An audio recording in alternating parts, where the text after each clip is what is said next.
Bonjour, mon invité aujourd'hui est Olivier Routot, qui est directeur des opérations de Première Urgence Internationale, l'une des principales ONG françaises, présente dans 25 pays, un budget de 130 millions d'euros, et qui est responsable à l'IRIS, voici la brochure, du diplôme à IRIS-Sub de manager de programmes internationaux humanitaires et développement.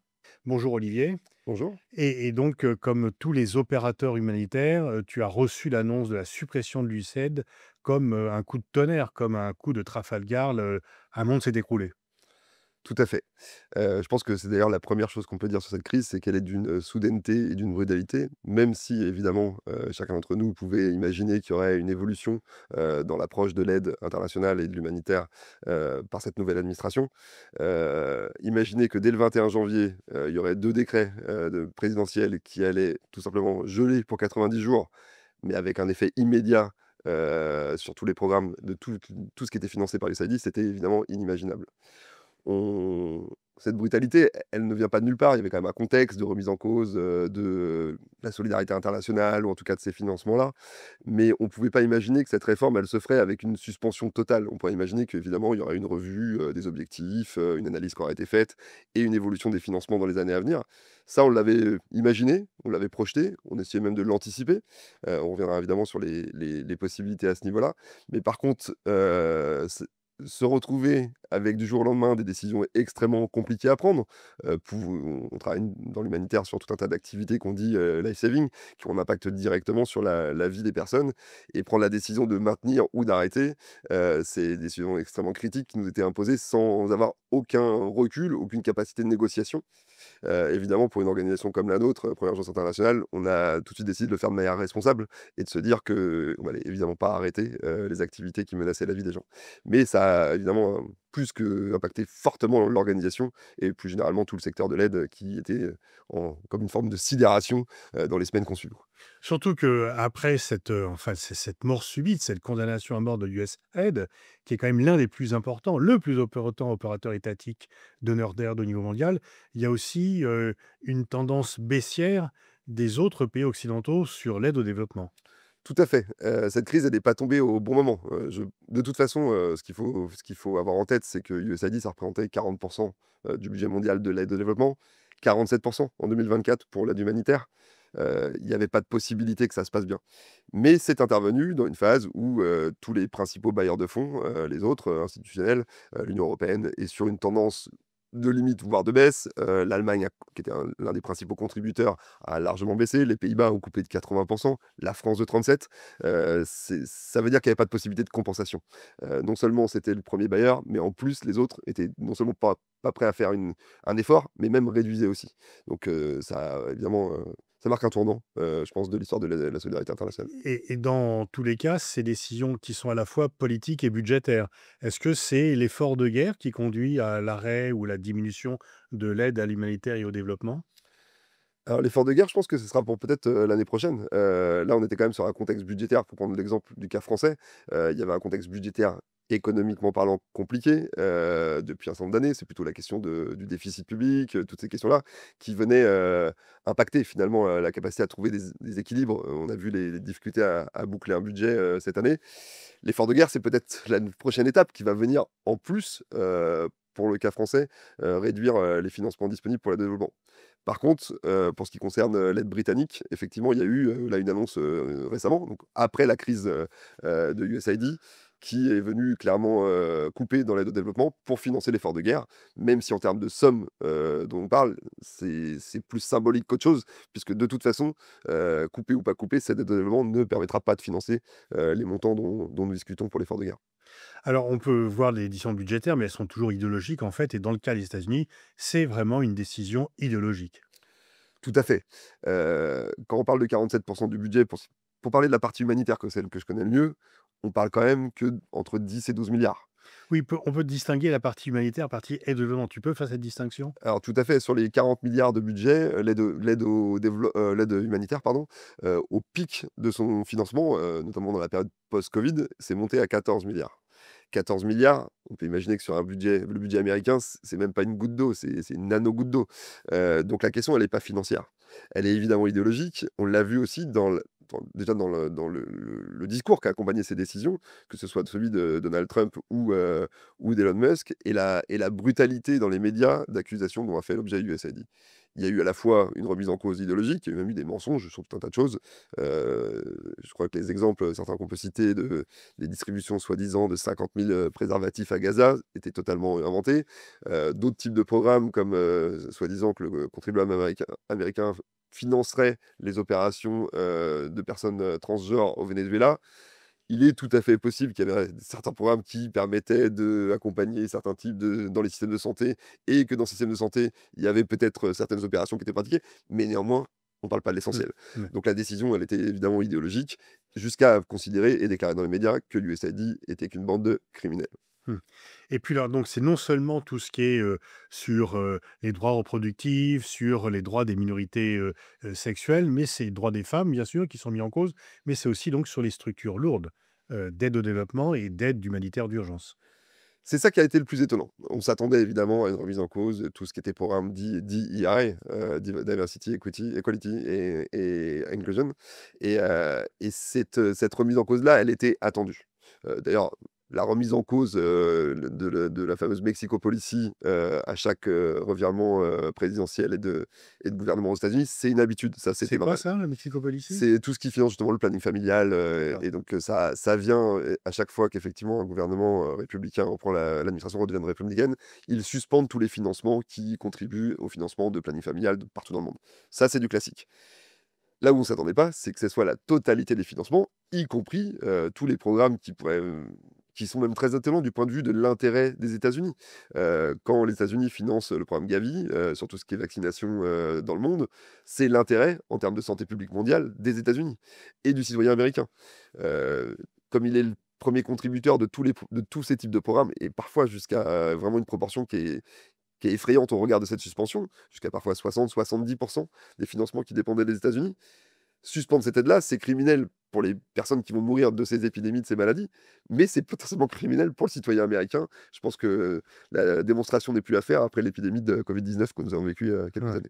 Et puis notamment la lutte, contre le sida est aussi, atteinte. Tout à fait. Les États-Unis étaient aussi l'un des principaux contributeurs du Fonds mondial, et là aussi, même s'il y a eu certaines décisions depuis dans cette phase de revue justement, il faut quand même distinguer qu'aujourd'hui on a le recul. C'est peut-être un bien grand mot, mais on sait qu'il y a 83% des programmes qui ont été définitivement arrêtés. Mais on sait qu'il en reste 17%. Au sein de ces 17%, la partie qui a été finalement la plus sauvegardée, c'est quand même celle sauvegardée, ou qui est en voie de l'être. C'est la partie humanitaire, c'est peut-être la partie santé publique, même si cette sauvegarde doit s'analyser au regard uniquement du temps court. On est juste sur la reprise des programmes pour 17% qui était humanitaire et un peu de santé publique, tel que je le décrivais. Le futur, on en parlera certainement après, il reste très incertain, à la fois sur ce qui sera financé, sur les modalités de financement qui seront mises en place, et sur la possibilité d'accéder. Il y a quand même l'idée du America First qui reste prégnant. Aujourd'hui, sur la question des paiements, qui est quand même une question importante, peut-être que je devrais développer, heu, on n'a vu que des ONG américaines se faire, payer par USAID jusqu'à aujourd'hui. Pour les ONG non américaines, c'est encore tout à fait, bloqué. Donc le côté America First, joue aussi, là-dessus. On peut le on Aujourd'hui, alors personne n'a une boule de cristal, et j'ai envie de dire que c'est la lecture des objectifs de cette administration est quand même très compliquée. Je pense que c'est vrai sur tous les secteurs, mais sur le secteur de la solidarité internationale, c'était d'ailleurs assez étonnant que ça fasse partie de l'une des premières, cibles dans cette ampleur-là. Ça dit quelque chose aussi, je pense, idéologiquement, d'ailleurs qui est pas proprement américain, d'un vrai changement sur ce qu'étaient 50 ans de pratique de la solidarité internationale comme vecteur de rayonnement en termes de soft power, d'influence, mais aussi économique, et aussi, en termes de, au-delà de la responsabilité morale, mais d'intérêt, de sécurité des États-Unis, au sens propre du terme. C'était leur intérêt d'avoir des leviers pour discuter avec certains États dans le règlement de certains conflits, et ça, c'est cette, approche-là qui est terminée. Et ça, je pense que c'est un marqueur, On se rappelle que l'USAID avait été créé par Kennedy, mais pas uniquement par but humanitaire. Il y avait quand même un but d'influence, il y avait un but géopolitique, et c'était à l'époque pour lutter contre l'influence soviétique dans les pays où l'USAID va opérer. Donc là, comme maintenant les Américains nous disent que le plus grand défi, c'est la Chine, est-ce qu'ils ne désertent pas pour laisser la place aux Chinois? bah, Kennedy, vous avez raison, avait dit: «C'est la responsabilité américaine en tant que leader moral, en tant que leader du monde démocratique, leader c'est une responsabilité économique en tant que pays le plus riche et c'est une responsabilité politique en tant que lutte contre ses ennemis». Toute la question de la suite, c'est qui, va occuper l'espace, de ce retrait américain? La question de la Chine, elle va s'al on ne pourra pas imaginer que la Chine va remplacer, USAID, dans le futur pour plusieurs raisons. Je pense que la Chine, elle a une approche de son influence qui est beaucoup plus pragmatique. Elle cherche pas le rôle de leader moral. Elle va chercher le rôle de leader d'influence là où elle a des intérêts. Sur la question du multilatéralisme, c'est déjà le cas. Ça a été d'ailleurs toutes les discussions qu'il y a eu sur, l'influence de la Chine au sein de l'OMS au moment de la crise Covid, que ce soit à la fois dans la capacité de l'OMS à alerter suffisamment tôt ou, dans la question, sur les vaccins et sur les choix qui pouvaient être faits au sein de l'OMS par rapport à la position chinoise. C'est d'ailleurs une des raisons pour laquelle l'administration Trump s'était retirée de l'OMS, dans son premier mandat et s'est de nouveau retirée de l'OMS et que l'OMS fait partie de ses principales cibles, dans le système humanitaire. Ça va loin cette remise en cause du multilatéralisme par l'administration américaine. On a vu dans certains des questionnaires qui commencent à sortir, heu, émis directement par l'Office, du management du budget, sur la question de l'analyse des projets et de la revue des projets. Il y a des questions qui ciblent directement cette question.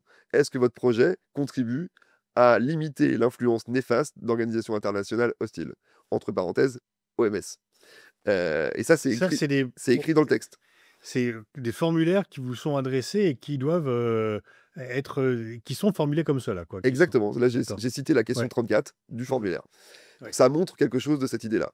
La Chine va investir cet espace-là. C'est une Mmh. opportunité énorme. Là, il y a de l'influence, c'est les Nations Unies.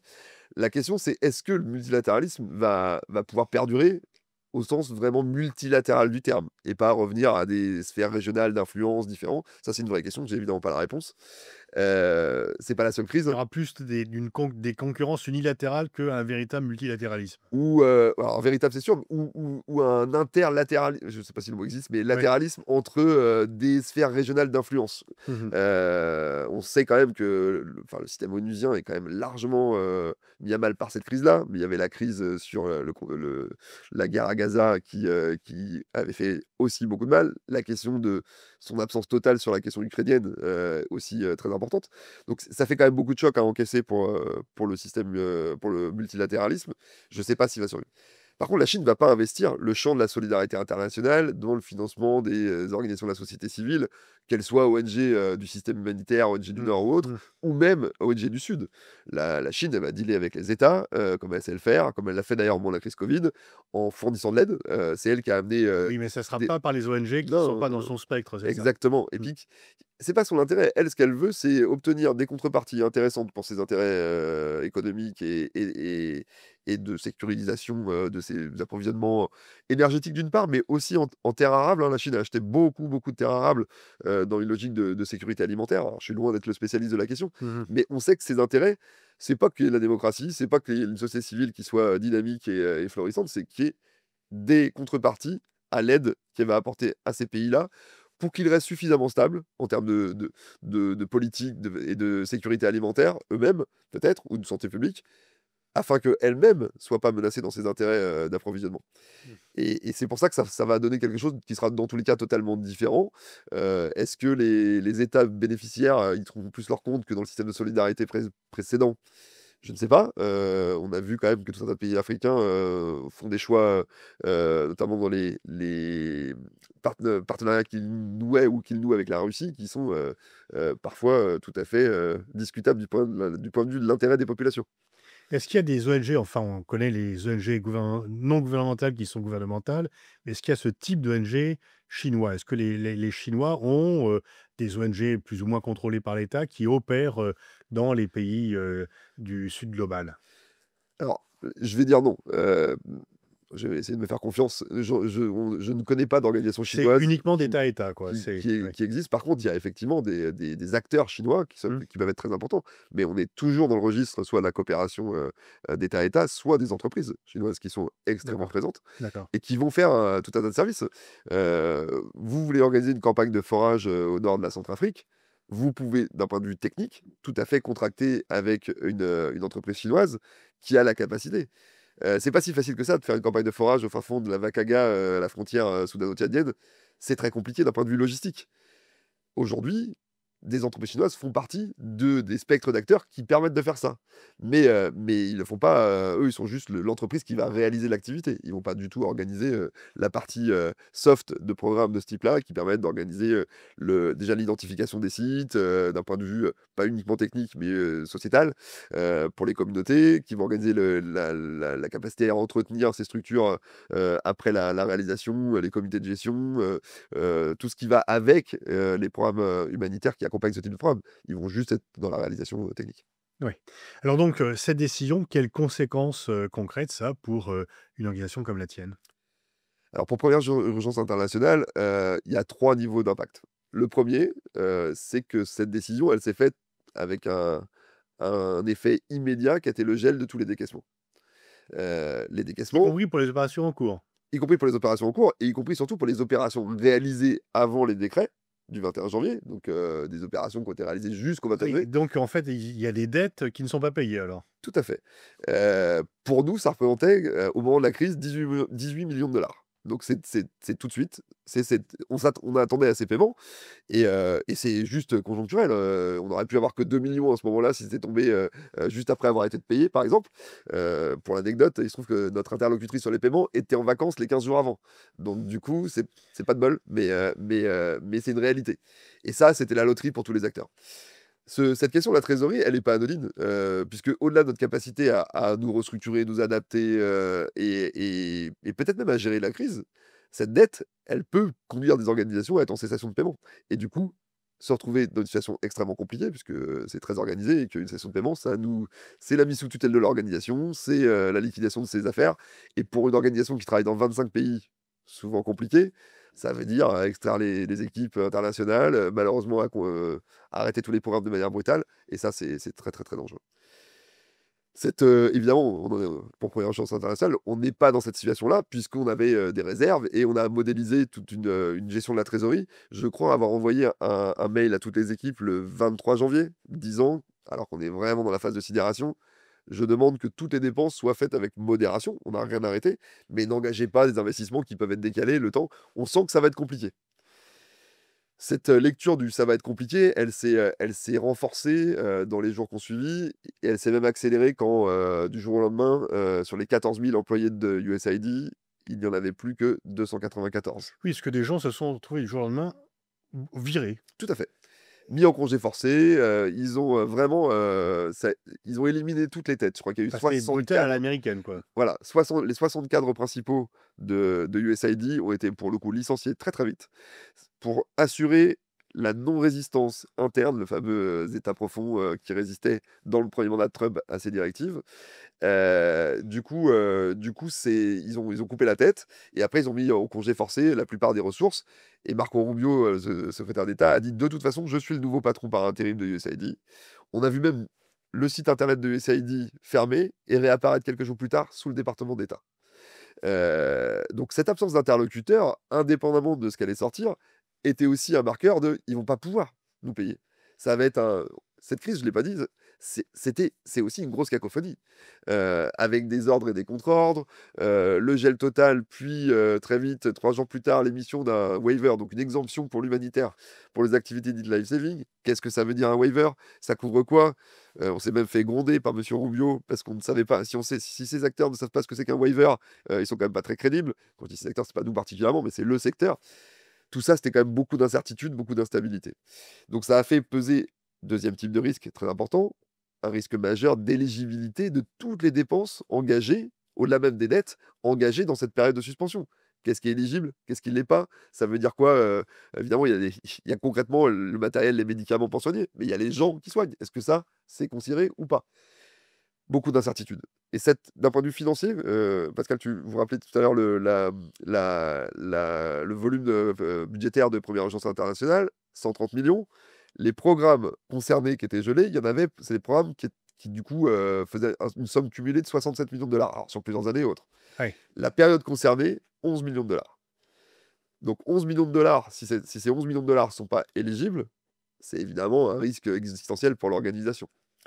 Et puis troisième type de risque, celle qui pourrait, si on arrive évidemment à passer les deux premières, c'est la question de la diminution du volume opérationnel géré par l'organisation de manière brutale, avec une perspective, en tout cas de non-financement américain dans les mois et années à venir. Et dans la mesure où ça représentait 30% du budget, c'est comment vous vous retrouvez à avoir un modèle économique qui d'un seul coup perd 30% de ses ressources. Donc en C'est- fait, on ne paye pas ce qui est dû, voilà. on ne paye pas ce qui est en cours et du coup, il y a pas de financement des projets. On n'est pas sûr qu'ils vont payer ce qui est en cours. Ouais. Et ce qui est certain, c'est qu'il y a alors plus qu'un question mark sur le financement du futur. Et ce question mark, il est tridimensionnel. Est-ce qu'il y aura des financements? Est-ce que ces financements seront accessibles pour un acteur français ONG avec ce qu'on représente de valeur et d'approche de la solidarité internationale? Et est-ce que nous-mêmes, on voudra prendre ces Ouais. financements vu Ouais. le Ouais. contexte Oui, on peut penser que d'évolution? quand même, tout ce qui est autour des valeurs auxquelles Première Urgence Internationale est très attachée, n'est pas dans le scope, de la nouvelle administration. Ah, il va y avoir quand même des discussions, je parlais tout à l'heure de ce questionnaire fait par, l'Office du management du budget. Ça je disais tout à l'heure par rapport à la question du financement des agences, mais je peux citer quelques autres questions qui donnent Oui, une petite couleur. oui, c'est intéressant. Question 36, est-ce que votre projet contribue, à la lutte contre l'immigration illégale aux États-Unis? Bon, a priori, c'est pas dans nos ambitions stratégiques que développer ce type d'activité. Ouais. Est-ce que votre projet contribue à sécuriser l'approvisionnement en terres rares des États-Unis? A priori, c'est pas non plus notre objet social. Donc oui, oui, non, il y a quand même beaucoup de questions. Ouais. Donc, va y avoir une instrumentalisation des ONG. C'est une sorte d'asservissement où il y aura de moins de crédits et les quelques crédits seront avec un contrôle qui, en fait, n'a rien à voir avec les missions qui sont celles des ONG. Les ONG ne sont pas censées garantir l'approvisionnement en terres rares des États-Unis. Tout à fait. Alors la lecture, c'est cette administration, elle a je vais utiliser un mot qui est peut-être, décalé, mais il y a un côté parfois loufoque. On l'a vu dans le Signalgate, ces jours-ci. Oui, oui. Là, quelle est la matérialité réelle de ce questionnaire qui a été envoyé là, rédigé sur j'ai envie de dire presque sur un coin de table parce qu'il fallait justifier? Je pense que ça vient d'ailleurs de la décision du juge, qui a condamné l'administration, de dire: «Vous ne pouvez pas révoquer et terminer des contrats sans avoir une base d'analyse formalisée». Ils en avaient même pas. C'est-à-dire que du Mmh. coup, ils ont dit: «On fait une revue totale», mais il y avait on arrête ci, on continue ça sans base. Ce questionnaire, je pense que c'est ça. C'était juste pour avoir une base, là-dessus. Est-ce que dans le Mmh. futur, ce sera la grille de lecture et d'analyse des projets? J'en suis pas certain. Il commence à se dire, et je mets bien des guillemets parce qu'il y a du conditionnel, parce que cette crise, elle a que 9 semaines ou 10 semaines, hein, Oui. et on est déjà dans l'après. C'est absolument incroyable. Mais du coup, par rapport à cet après, ce qui commence à sortir, c'est qu'il y aurait, et c'est un peu en lien avec le fait que 17% de l'activité est maintenue et la plus humanitaire, il y aurait un bureau sous le département d'État qui garderait une partie purement de réponse aux crises humanitaires, de financement d'enjeux de santé publique et de quelques autres trucs. Ce qui est certain, c'est que l'aide globale avec bon, tout ce qui est diversité, c'est définitivement terminé, on en parlait tout à l'heure, mais même tout ce qui est plus aide pallier directement à des crises majeures humanitaires. Donc la partie humanitaire, elle devrait quand même être plus sauvée. Et là, la question qui se posera pour les acteurs ONG, c'est plus la latitude qu'on a, ce qu'on avait avant, parce que de l'influence et du soft power, il y en a toujours eu, de la politisation de l'aide, il y en a toujours eu. La question, et c'était le position de Première Urgence Internationale, c'est est-ce que nous, on est maître de définir ce qu'on veut faire? Est-ce qu'on est maître de le faire comme on veut le faire? Et est-ce qu'on est maître de le faire pour qui on veut le faire? À savoir Donc, quitte à réduire la voilure pour pouvoir, tout à fait. quelles sont les perspectives qui sont celles en toi, en tant que gestionnaire de cette organisation? Quelle est à court, moyen terme, tes perspectives? Alors nous, je pense qu'il y aura pas de solution sinon on va se perdre sans réaffirmer fortement, notre mandat et ses valeurs et ses principes. Parce que sinon là, vu le c'était déjà une nécessité dans le monde d'avant avec les Et enjeux donc de ça a quand même croissance. nécessité de réduire la voilure? Alors, oui, ça c'était pour le côté pour se réaffirmer dans ce qu'on a. Ouais. Et 2, il y a évidemment une anticipation, Mmh. d'une réduction de financement. Il faut qu'on soit en mesure de pouvoir fonctionner sans financement américain, quitte à après revoir, soit par des financements américains qui nous sembleront, acceptables dans le futur cadre qui existera, soit avec de la diversification de financement avec d'autres types de partenaires, mais il faut qu'on arrive à avoir une structure adaptée à ce niveau plancher. Et c'est ça c'est cette hypothèse de travail, qu'on a actuellement, avec beaucoup de discussions, tout le monde me dit: «Mais, bon, on parle 30 donc globalement, c'est passé de 135 millions à 100 millions d'euros de budget». Tout le monde me dit: «Mais comment on peut être sûr de ça?» Je fais: «En fait, on a besoin d'un cap, on a besoin de se donner une hypothèse et c'est via très vite finalement la définition de ce cap qu'on va pouvoir structurer la réorganisation et c'est le travail qui est en cours. D'ailleurs, je dois saluer aussi le travail des équipes, hein, sur le terrain et Oui. au siège. Ça marque quand même Je quelque sais chose. qu'il y a quand même beaucoup de stress, beaucoup Ah de bah, bien sûr. mmh, Et puis c'est pas que Première Agence Internationale, mmh, c'est tout le secteur qui est concerné, donc bien il y a une sûr. dimension anxiogène, qui est réelle et du coup ce travail il nous permet quand même de c'est peut-être notre meilleur, asset, notre meilleure chance de survie. C'est notre capacité et cette agilité à se réinventer. On l'a fait plein de fois dans des contextes de crise où, il y a un tremblement de terre, faut du jour au lendemain basculer de programme, on va dire long terme à des programmes d'urgence et rechanger puisqu'il y a un il y a un nouveau conflit, la RDC, c'est plus le Kasaï, c'est le Katanga, c'est les Kivu. On a cet ADN-là. Donc ça, c'est peut-être notre meilleure chance finalement. C'est qu'on a cet ADN, on est que 9 semaines et on a déjà l'architecture, en presque élaborée de l'après. Eh ben, chapeau, bonne chance et bonne continuation. Merci beaucoup.